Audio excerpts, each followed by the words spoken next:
नमस्कार, मेरा नाम सिमी कुमारी है। आज मैं आप सबके सामने फिर से प्रस्तुत हुई हूँ अपनी एक कविता के साथ। उम्मीद है आप सबको अच्छा लगेगा। आज काफ़ी दिनों के बाद मैं फिर से आई हूँ। एक्चुअली मैं भी घर चली गई थी और घर से आने के बाद मुझे लगा कि काफ़ी दिनों से आप लोगों से मैं नहीं मिली हूँ, तो मुझे अपना एक कविता फिर से एक बना के आप सबके सामने प्रस्तुत करना चाहिए।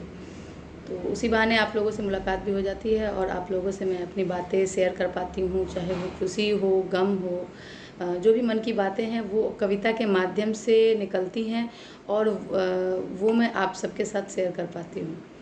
तो उस कविता की लाइन में कभी भी जो भी बनाते हैं तो उस लाइन में उस अपनी मन की बातें मैं शेयर करती हूँ।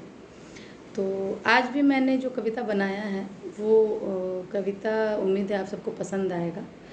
कविता शीर्षक का नाम है यादें।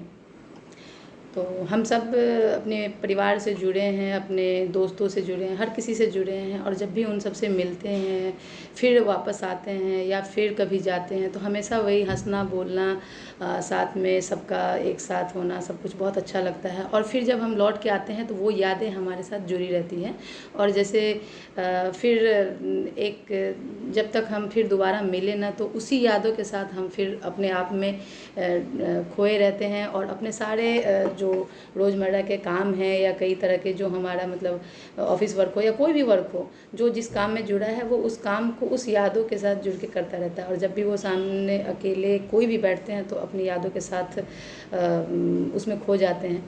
तो उसी को ध्यान में रखते हुए मैंने ये कविता बनाया है। उम्मीद है आप सबको पसंद आएगा, ज़रूर सुनिए और सुनने के बाद कमेंट भी ज़रूर कीजिएगा।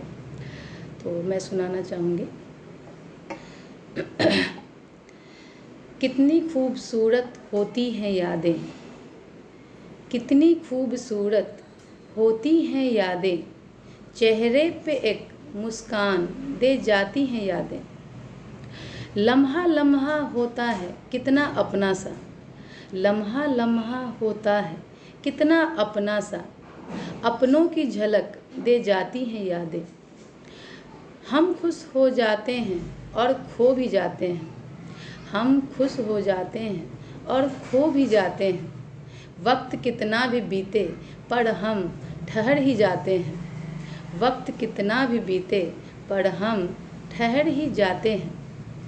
कभी कभी तो धीमी सी मुस्कान के साथ आंखें भी नम कर जाते हैं, कभी कभी तो धीमी मुस्कान के साथ आंखें नम भी कर जाते हैं। बहुत बहुत धन्यवाद।